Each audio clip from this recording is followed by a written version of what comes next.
Hello everybody, this is Toys R Us. For this special figure showcase, we're going to be looking at a popular Autobot character, Inferno. What we're going to do with this video, we're going to have a quick look at him in both of his modes, so that can help you decide which way you want to display him. I'm going to show you all the accessories that come with him, that way you'll know if you're buying a complete one, or there might be a specific part that you wasn't sure he had, and again it can help you identify that. I'll also point out a few things that you need to be aware of if you're after purchasing one for yourself. And then at the end, as usual, as I'm lucky enough to have a couple of different types of packaging, we can have a look at the artwork and the battle scenes on the back of that. Before we get started, I want to thank everybody again for their subscriptions and like. So for everybody who hasn't subscribed yet, please hit that subscribe button for me now, and you can drop me a suggestion or a message and I'll try and showcase the figure for you as well. Here we go then. 1985 Series 2 Autobot Inferno. And again, I've mentioned he was a popular character. I think one of the main reasons for that was obviously because he was a fire truck in his alternate mode, and of course kids love obviously fire and rescue things and police cars as well, so they managed to tie in something really well with an already fantastic toy. So let's have a quick look at the alternate mode while we're here then. So there it is the fire truck, and it does look really good.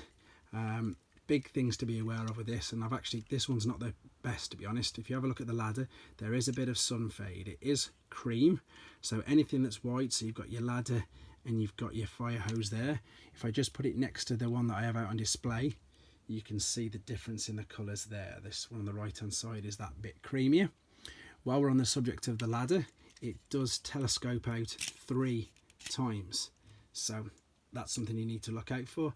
It's not the be all and end all. You can still display it if you've just got the one part, but it does obviously mean that you're going to get it complete. As you can see, that's really stiff, so I'm going to there we go, didn't want to break that on camera. While we're looking at the alternate mode, the tyres are rubber, so be careful that they haven't perished. Sometimes you can get a bit of corrosion on the inside of the wheels as well. And also, talking of corrosion and things like that, there's quite a bit of chrome. You've got some chrome there, and on the bumper that can fade really easily. While it's again in this mode, there's just something else. It's not a huge point, but it does make a difference if you want to display it. And you see that little tab there? Sometimes that's snapped off, or it can get stuck actually in there. That's just how you locate the arms safely to the alternate mode. But there it is, fire engine. I think it looks really good, and yeah, it displays well as well. But in my opinion, I think the robot mode looks a bit better. And this is, as I say, the one that I have out for display. So looks really good. Articulation wise, you've got elbow joint movement. I suppose you've got some shoulder movement, even though it is only in and out. The legs don't really move, the feet turn up and down, but you've got the movement in the arms to point and position the weapons if you did want to do that. Talking of things to be aware of, you've still got the tyres. You need to be aware of them.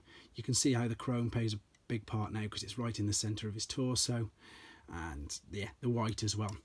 I'm going to show you some of the accessories, because these are accessories that attach to the top, and I'm lucky enough that they're nice and white. And here's the other two, and these are a bit cream. Can you see the difference between them? Not really. Maybe if I bring it a bit closer, you can see again that one is, that's it. The one on the actual vehicle is white, the other one's just got a bit of sun fade. But with regards to the rest of the accessories, so you need 2 of these. They attach to the top. 2 fists, left and right. Make sure you get both of them. Can we see that? Yep, there we go. It comes with 3 missiles, so 3 of these. Is that going to focus? There we go. Be aware of chrome fade on this as well. There's a little bit at the tip you can see there, but it does actually come with 3. And he comes with a gun as well. So he's got an abundance of weapons and accessories, and you can display however you want. I choose to have a missile in the gun. You can have both missiles, you can have both fists, it's entirely up to you. And talking about accessories, that sometimes this hose here can come off as well, so just keep your eye out for that.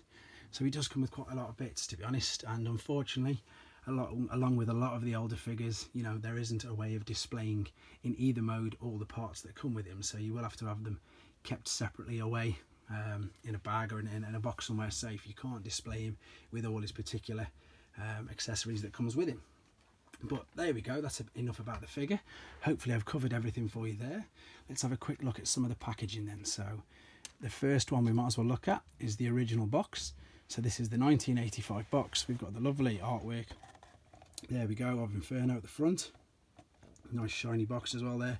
You've got the transformation at the top, and then if we spin it round, unfortunately I've got a bit of a tear there, but that's one of your original battle scenes. So the 1985 battle scene, Dinobots, Jetfire, Shockwave.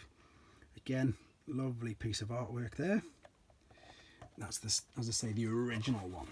What we've got now is we've got two, these are Generation 1 release figures. They did come out in Europe and Australia. People might not have seen it, but they did actually come under the Generation 1 continuity, so they weren't, they are classed as reissues obviously, but not like anything after the 2000 ones. So this is the English one, Classic Heroes, 1990 I believe it was. I'll have a quick double check on the back. Oh, 89 this one, 1989. This one's sealed in box as well, and this is the English version, so you can see all the writing and the text is in English. And then if we spin it round, if we look at the back, it's not the most amazing battle scene. It's just a couple of Micromaster bases which we've got there, which was obviously the big thing that Hasbro were pushing in that particular time. The other one that we've got here, I'm lucky enough, this one's graded.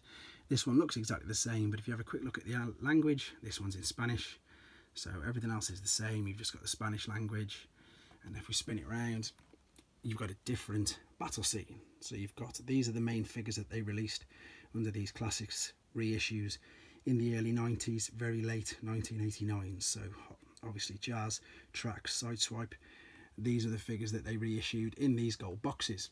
And again, there's your language, all in Spanish. And for people who are interested or who want to know, it's a grade 80 from AFA. But there we go. So we've got a very interesting figure. It does display really well in either mode.